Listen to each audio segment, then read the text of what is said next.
So this is going to be a 2-in-1. I have the snowflake creator I'm going to discuss first. And I did the paper. I did the digital online. I preferred the digital online because you could keep creating and creating and creating. And if you made a mistake, it was okay. You weren't wasting paper. And I think it's a great way to show how kids are unique and each snowflake's going to be different. I personally struggled with the folding of the paper and snipping, and so what I had to do was take a snip on the, a snip on the digital app, then snip the paper. Digital app, paper. Digital app, paper. And that's how I got my final project to look just like it. Now on to the book and build. What Do Animals Do by Rachel Wicks. So I'm going to read this book, What Do You Do with a Tale Like This? The students will discover while reading the book how animals use different parts of their body to help them.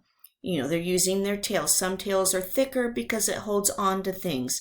Some tails will drop off because they're scared and it helps them escape. You have eyes at the front for a reason or eyes at the back. This will be grades 1 through 3. At the end of this lesson, they're going to create their own creature with a unique body part, and we'll have an extension talking about the environment or the binomes. Here's the UTEC model. We're using, we're engaging, we're participating. We're tinkering, researching, questioning. We're experimenting, building, repurposing, creating, inventing, and producing. And we'll go through those steps. On the using, we're going to use the book and we will read it, and then we'll take a poll on which animal part do the kids think are the coolest or the most important. Now they can do this with a paper and sticky notes and line it up that way. They could do it on the board. They could even, there's digital apps on the websites that create it. But the important part is they're discussing it. They're turning and talking and having that conversation on why they think it's important. And this will lead into greater discoveries. They have to defend their reasons, which I love that part. Then we go on to the tinkering. While we're researching it, we're going to look at those animals. We're going to question. That's continuing on. We're questioning, but we're going to build them and play around with them. Not physically build them yet, because there are these fabulous online websites. Look at that. You can do a cheetah. It looks like a badger and a bird. And then you have this one up here. The students are going to use these following websites to play around with the animals. And they can do it in groups or one-on-one. It depends on their need and their learning style. I found several websites. NationalGeographic.com is a great website for animals to do some basic research, just to sort of tinker around and learn why they're picking the animal they're picking. And you have this Creaturizer. I liked it, but I didn't like it. It would be fun for some kids. This is another part of Switch Zoo. This talks about their environments and the binomes and how they're created and what grows there. So there's some of that playing around, and it lets you play with it. Now, we're going to experiment. Experimenting is creating it. Plum's Creaturizer, it's a mobile app, and it allows you to touch it, and it automatically creates the creature with different body parts. So the feet are different, the tail's the head. And what is really cool, as you go around the room with your mobile device, it will show what it looks like when it's sleeping, or when it's with a group of friends, or defending itself or eating. And I really liked that part because you're experimenting with it. You're seeing it. You're also going, this walrus tusk might not be a great idea for an animal of this size. Now, you're going to start creating. Again, I used that app. You can see that it's a feathered flyer. It popped up with a different one. It's hanging around. It's trying to blend in with the dog, not doing a great job with the color.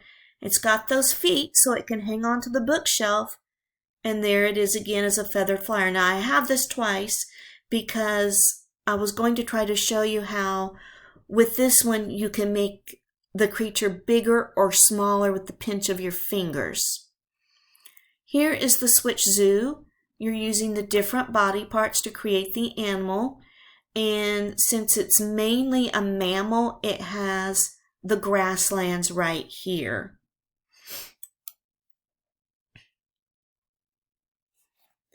Creating part 2. We have the Switch Zoo, which has the environment and the creature. I really liked Switch Zoo over the other one because it allows you to experiment. So for example, I wanted to do a bunny and a dog because my dog thinks she's part bunny, but she can't swim. So obviously, I'm not going to put a fishtail on her because the dog can't swim on dry land. It would work great in a pool, but not on dry land. After I played around with it, I still couldn't get it to look like what I wanted it. So I started to create it on paper. So I gave it, dog whiskers. The ears are shorter than a bunny, but they're still, flopping up. It has more of a dog tail, and it's sort of a dog body and feather and furry like a dog, but it's more of the coloring of a bunny. So there you go. I am creating my design to get ready for the next part. So what I finally did was, after doing that designing and that creating, I actually put it together. I had my supplies and I started to there's the designing, and I was cutting out the paper. I gave it a cute little beard right here. I used buttons that I had. The ears aren't quite like a bunny, but they're not really a dog because the type of dog I have, their ears do tend to stand up. And so there is a headshot of my finished product.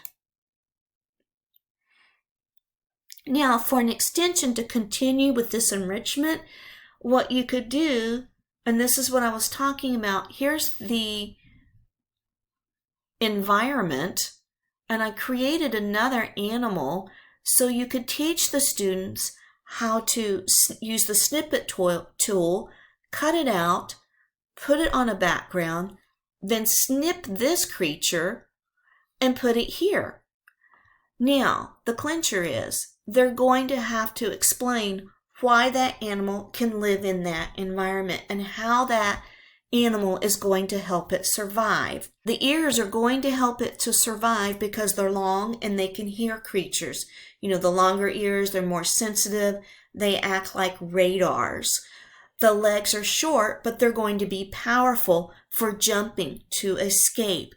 It has short fur to keep it cool in the savanna or the grasslands because, as we know, it's really going to be hot and they don't need to have thick fur. I can see all sorts of wonderful possibilities with this. It's a maker space, but it's a little bit more. It's also, adding those science lessons in, and I think this is a fun activity for students to use. Thank you for listening, and have a great day.